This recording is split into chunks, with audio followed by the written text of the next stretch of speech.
নবীজি কসম করে বলেছেন দোয়া কবুল হবেই হবে ইনশাআল্লাহ। পবিত্র জুমার দিনে তিনটি আমল কষ্ট করে করুন, বিশ্বাস রেখে করুন, একমাত্র আল্লাহকে খুশি করার জন্য করুন।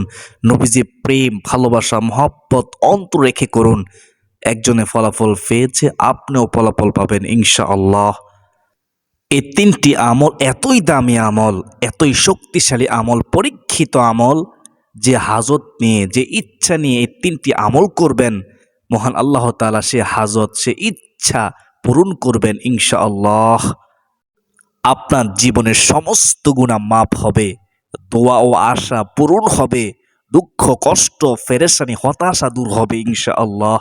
সুপ্রিয় দর্শক, এই তিনটি আমল করে সন্তান চাইলে আল্লাহ তাআলা সলিহ নেককার সন্তান দিবেন, রিজিক চাইলে রিজিক দিবেন, অভাব দূর করে দিবেন ইনশাআল্লাহ, ঋণ পরিশোধ করার তৌফিক দিবেন, সংসারের চতুর্দিক থেকে নিয়ামত আসতেই থাকবে, আপনি কল্পনা করতে পারবেন না।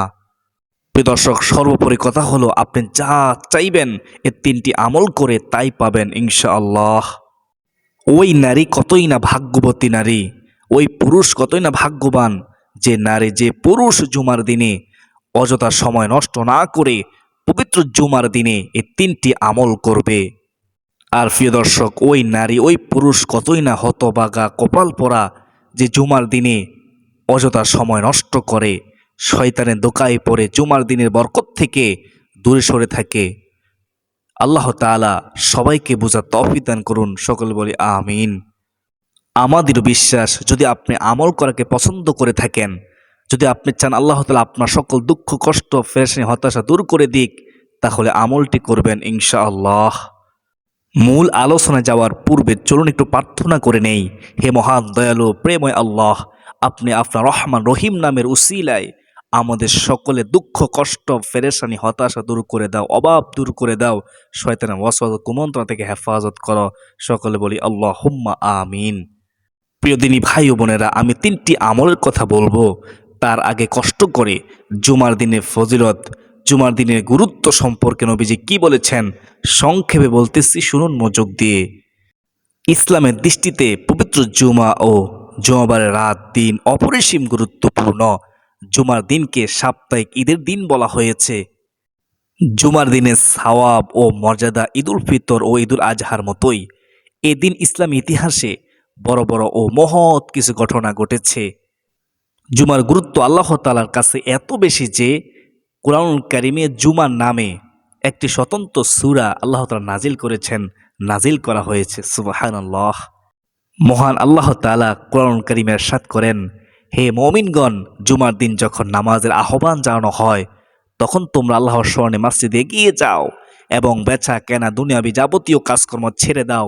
এটা তোমাদের জন্য কল্যাণকর, যদি তোমরা জানতে, যদি তোমরা বুঝতে। সুবহানাল্লাহ। সূরা জুমা আয়াত হচ্ছে 9। রাসূল সাল্লাল্লাহু আলাইহি ওয়াসাল্লাম সহিহ ইবনে মাজাহ শরীফের 1098 নং হাদিসে বলেন, মুমিনের জন্য জুমার দিন হলো সাপ্তাহিক ঈদের দিন, আনন্দের দিন, খুশির দিন। সুবহানাল্লাহ। এক হাদিসে নবী করিম সাল্লাল্লাহু আলাইহি ওয়াসাল্লাম ইরশাদ করেছেন, যে দিনগুলোতে সূর্য উদিত হয় ওই দিনগুলোর মধ্যে জুমার দিন সর্বোত্তম।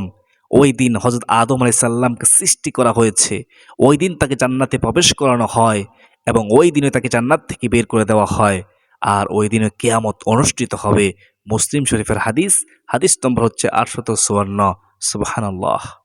রাসূলুল্লাহ সাল্লাল্লাহু আলাইহি ওয়াসাল্লাম ইরশাদ করেন, তোমরা জুমার দিনে আমার উপর বেশি বেশি দুরূদ শরীফ পাঠ করো, কেননা তোমাদের পাঠকৃত দুরূদ আমার সামনে পেশ করা হয়।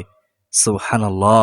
যে ব্যক্তি জুমার দিন বেশি বেশি দুরূদ শরীফ পড়বে, কমপক্ষে 100বার দুরূদ শরীফ পড়বে, তার 100টি হাজত পূরণ হবে। 70টি হাজত আল্লাহ তাআলা পরকালে পূরণ করবেন, আর 30টি হাজত আল্লাহ তাআলা দুনিয়ায় পূরণ করবেন। সুবহানাল্লাহ। তা আমাদের প্রত্যেকের উচিত বেশি বেশি করে দুরূদ শরীফ পড়া পবিত্র জুমার দিনে। মহানবী সাল্লাল্লাহু আলাইহি ওয়াসাল্লাম আরও ইরশাদ করেছেন, জুমার দিন দোয়া কবুল হওয়ার একটি সময় আছে, মুহূর্ত আছে। কোনো মুসলিম যদি সেই সময়টা পায় আর তখন যদি সে নামাজে থাকে, তাহলে তার যে কোনো কল্যাণ কামনা আল্লাহ তাআলা পূরণ করেন। বুখারী শরীফের হাদিস, হাদিস নম্বর হচ্ছে 6400। সময় তো দিনী ভাই বোন, এখন শুনুন কোন তিনটি আমল করবেন। মনোযোগ দিয়ে শুনবেন, যদি মনোযোগ দিয়ে না শুন তাহলে বুঝতে পারবেন না। 1 নম্বর আমল হচ্ছে তওবার নামাজ পড়া। আমি আপনি কিভাবে তওবা নামাজ পড়ব, কিভাবে নিয়ত করব, কোন নির্দিষ্ট সূরা আছে কি, নামাজে কোন ভুল করে নামাজ হবে না, সম্পূর্ণ নিয়মকানুন খুব সহজে শেখানোর চেষ্টা করব ইনশাআল্লাহ। শুনতে থাকুন। প্রিয় দিনী ভাই ও বোনেরা, গুনাহ হয়ে গেলে তওবার নিয়তে নামাজ পড়াকে তাওবা নামাজ বলে। গুনাহ সংগৃহীত হওয়ার সঙ্গে সঙ্গে এই নামাজ পড়া আমাদের প্রত্যেকের উচিত। বিগত জীবনের গুনাহ থেকে তওবার নিয়তেও এই নামাজ পড়া যায়। বিজ্ঞ আলেমদের মতে তওবার নামাজ পড়া হচ্ছে মোস্তাহাব। কারণ বিভিন্ন হাদিসে তওবার নামাজের ফল সম্পর্কে আলোচনা করা হয়েছে এবং বিভিন্ন সাহাবায়ে কেরাম তওবা নামাজ পড়েছেন বলে প্রমাণ পাওয়া যায়।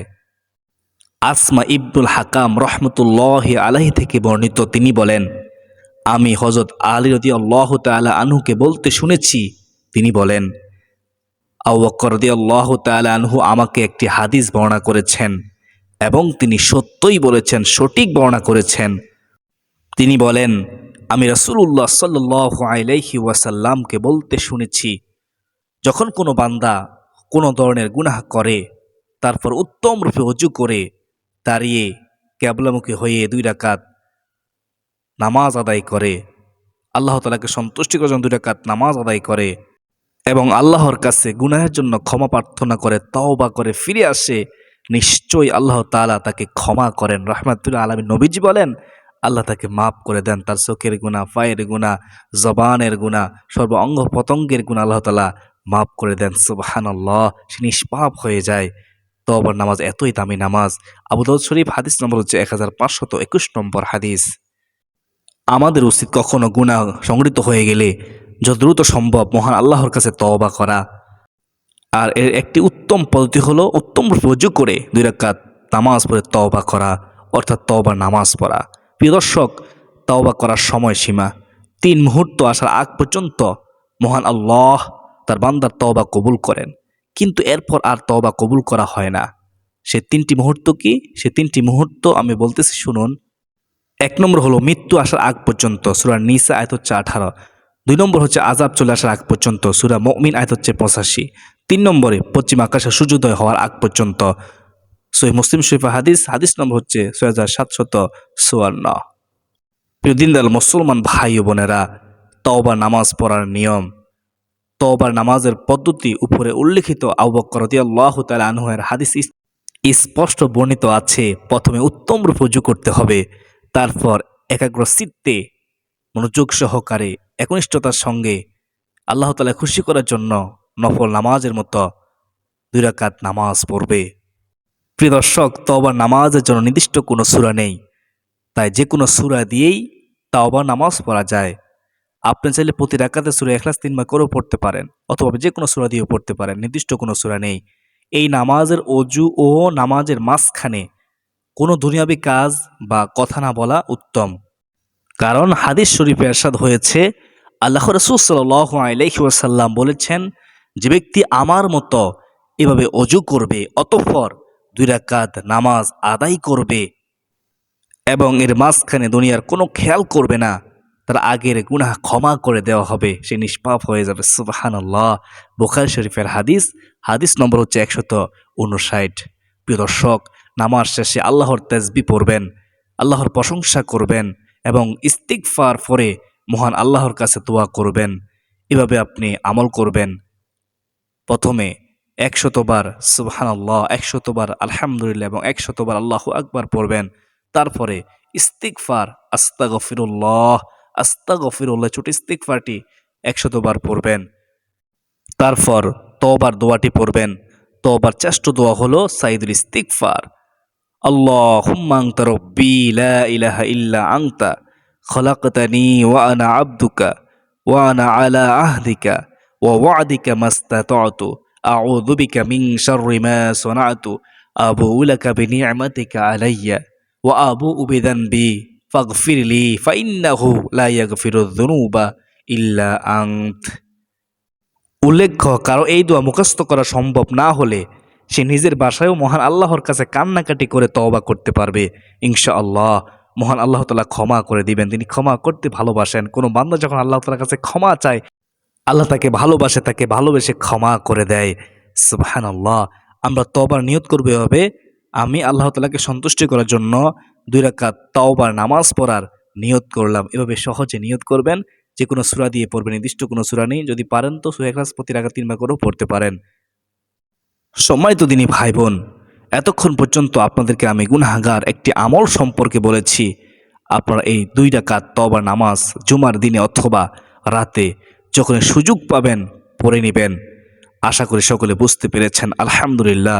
যদি সম্ভব হয় জুমার নামাজের পূর্বে, জুমার নামাজের আগে আগে পড়ার চেষ্টা করবেন। প্রিয় দর্শক, ২ নম্বর আমল সম্পর্কে এখন আমরা জানব। ২ নম্বর আমল হচ্ছে জুমার দিনে আসরের নামাজ আদায় করার পর ছোট্ট দুরূদটি পড়ুন। রাসূল সাল্লাল্লাহু আলাইহি ওয়াসাল্লাম বলেছেন, যে ব্যক্তি জুমার দিন আসরের নামাজের পর ওই স্থানে বসা অবস্থায় ৮০ বার এই দুরূদ শরীফটি পাঠ করবে, তার ৮০ বছরের গুনাহ মাফ হবে। সুবহানাল্লাহ। আমার আপনার কত বছর হলো, আমাদের সমস্ত জীবনের গুনাহ মাফ হয়ে যাবে এবং ৮০ বছরের নেক আমল করার, নফল ইবাদত করার সওয়াব আমলনামায় লেখা হবে। সুবহানাল্লাহ। চমৎকার একটি আমল। আমরা চেষ্টা করব আমলটি করার। শয়তান যতই ওয়াসওয়াসা দিক, কুমন্ত্রণা দিক, আমরা শয়তান ধোঁকায় পড়বো না ইনশাআল্লাহ। আমরা জুম্মার দিন আসর নামাজের পরে এই ছোট্ট দুরূদটি ৮০ বার পড়ব। দুরূদটি হলো, আল্লাহুম্মা সাল্লি আলা মুহাম্মাদিন নাবিয়্যিল উম্মি ওয়া আলা আলিহি ওয়া সাল্লিম তাসলিমা। আবার বলতেছি, খেয়াল করুন। আল্লাহুম্মা সাল্লি আলা মুহাম্মাদিন নাবিয়্যিল উম্মি ওয়া আলা আলিহি ওয়া সাল্লিম তাসলিমা। এই দুরূদটি ৮০ বার পড়বেন জুমার দিন আসর নামাজের পরে। সুপ্রদর্শক, এখন আমরা জানব ৩ নম্বর আমল। ৩ নম্বর আমল হলো ইসমে আজমের আমল। আবু দাউদ শরীফের 1493 নং হাদিসে বর্ণিত আমল। এই দোয়াটি আমরা ১০ বার পড়ব। এই দোয়াটি ১০ বার পরে মুরাদ করবেন, চোখের পানি ছেড়ে দিয়ে ইনশাআল্লাহ আল্লাহ তাআলা আমার আপনার দোয়া কবুল করবেন। এই দোয়া সম্পর্কে নবীজি কসম করে বলেছেন, হাদিসটি শুনলেই বুঝতে পারবেন। আমি দোয়াটি বলে দেব ইনশাআল্লাহ।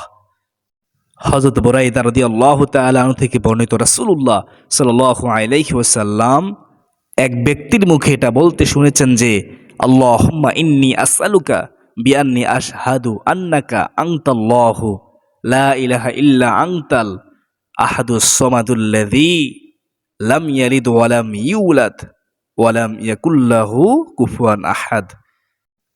শোনার পরে তখন রাসূলুল্লাহ সাল্লাল্লাহু আলাইহি ওয়াসাল্লাম বলেন, যার হাতে আমার জীবন, যার হাতে আমার প্রাণ, ওই আল্লাহ তাআলার কসম, ওই আল্লাহ তাআলার শপথ, তুমি আল্লাহর কাছে ইসমে আজমের মাধ্যমে দোয়া করেছ, আল্লাহ তাআলার কাছে সাহায্য চেয়েছ, যার মাধ্যমে চাইলে আল্লাহ তাআলা দান করেন, ফিরিয়ে দেন না, এবং দোয়া করলে আল্লাহ তাআলা দোয়া কবুল করেন।